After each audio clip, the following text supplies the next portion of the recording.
Have you ever opened up your phone just to check a few posts, but somehow ended up feeling miserable, even though your life was perfectly fine? On one morning during my summer break, I did what almost every teenager does the moment they wake up. I reached for my phone just to check a few posts. At first, it felt relaxing, just a simple way to catch up on what my friends were doing. However, as I kept scrolling, I realized something else. Everyone seemed to be doing better than I was. Some were traveling abroad, taking pictures of breathtaking views. Some were attending summer camps at Ivy League universities. And I was stuck at home, taking IELTS courses, trying to make sure I'd get into a good university someday. Without realizing it, I started comparing my life to other people's. And this seemingly harmless habit has become the source of anxiety and self-doubt. So today I'm here, nothing in my life have really changed except for the way I was looking at it. So today I'm here to talk about comparison. Not why we do it, not how we do it, but how we can do it in a way that actually helps us grow. Theodore Roosevelt once said, "Comparison is the thief of joy." He said that more than 100 years ago. Yet in the age of Instagram and TikTok, this seemed more true than ever. Psychologists called what I was doing upward social comparison, comparing ourselves to people who we think are doing better than us. Technically, comparison can be motivational because seeing other people achieve a goal can motivate us to do better. However, we often ended up using comparison to tear ourselves down, not to motivate ourselves, because our focus shifts to how far behind we are, instead of how we can do better than ourselves yesterday.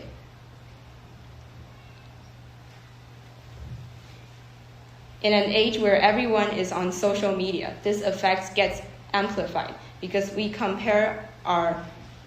scroll through highlighted reels and compare them to our own after the scenes, which is messy but genuine. And this kind of passive exposure to unrealistic standards quietly destroys us.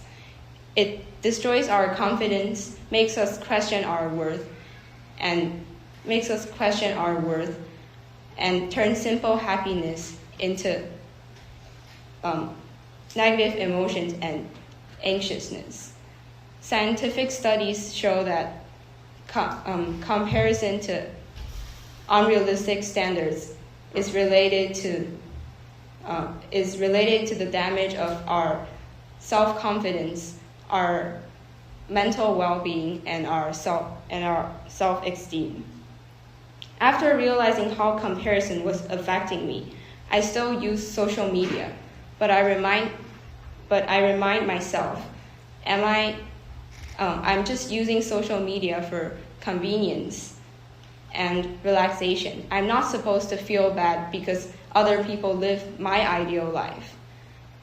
So next time you open up your phone and scroll through social media, ask yourself, is it helping yourself to relax, or is it making you more stressed? Are you getting motivation, or are you making yourself more anxious? So looking at a big picture, the key takeaway is that it is okay to compare. But when you do, compare yourself to yourself. Compare yourself to who you were yesterday instead of other people. Because we are all running a race in our own pace, and we don't care how fast the other runners are. We just focus on ourselves because we are all starting from a different position. So it is impossible and unnecessary for us to finish at the same time. And remember, you never have to let other people's achievements define your worth. Because the truth is, you don't have to be like other people to be enough. You already are. Thank you.